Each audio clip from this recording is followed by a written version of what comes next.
I'm just going to talk to you about things that I've come across, that I've learned over the years. And one of the things that I say to anybody I meet and talk to about event management is, if you're interested in event management, if you are passionate about it, it's not work, it's enjoyment. But event management isn't the scary thing that everybody thinks it is. Regardless of whether the event is for 2 people or 2,000 people, you're still going to have the same steps that you're going to follow. It just, the scale is slightly different, and what you're going to have to think about is slightly different.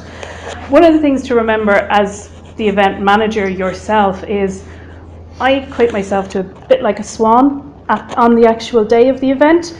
Everything's fine, everything's smooth, the smile's on the face, it's elegant, everything's going well. But poor swan's legs underneath the water are going like crazy to keep them up. And that's what you're doing. Behind the scenes, it could be all falling down around you.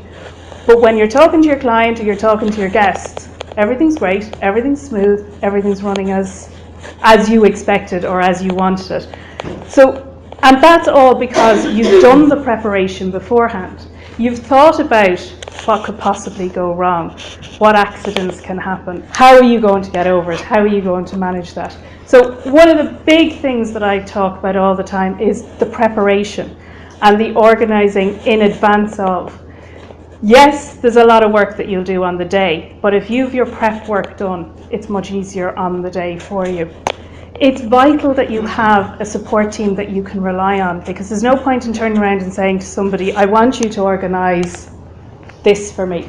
And you go off and you assume they've organised it, and you go back to them the day before the event to find out that they haven't, because either they didn't understand what you were asking them to do, or they didn't have the capabilities, or they just couldn't be bothered.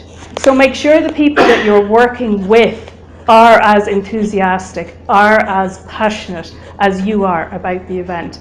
So when you're picking your venue, or you're thinking about your event, don't think about the standard venues that you've always used. Have a look and see, is there somewhere different? Is there a different way that we can run our event? People want something different. They want that wow factor. So if you can bring that into your event, whether it's with the venue, whether it's with the food, you'll also be thinking about speakers at your event.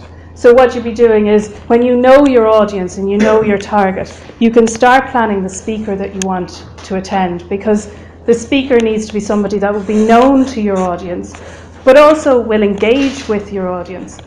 Your energy levels do go back up again, adrenaline kicks in, and regardless of what goes on, the show must go on, the event goes on, so you just kind of grin and bear it and move on. And hopefully nobody will fall and end up with broken bones.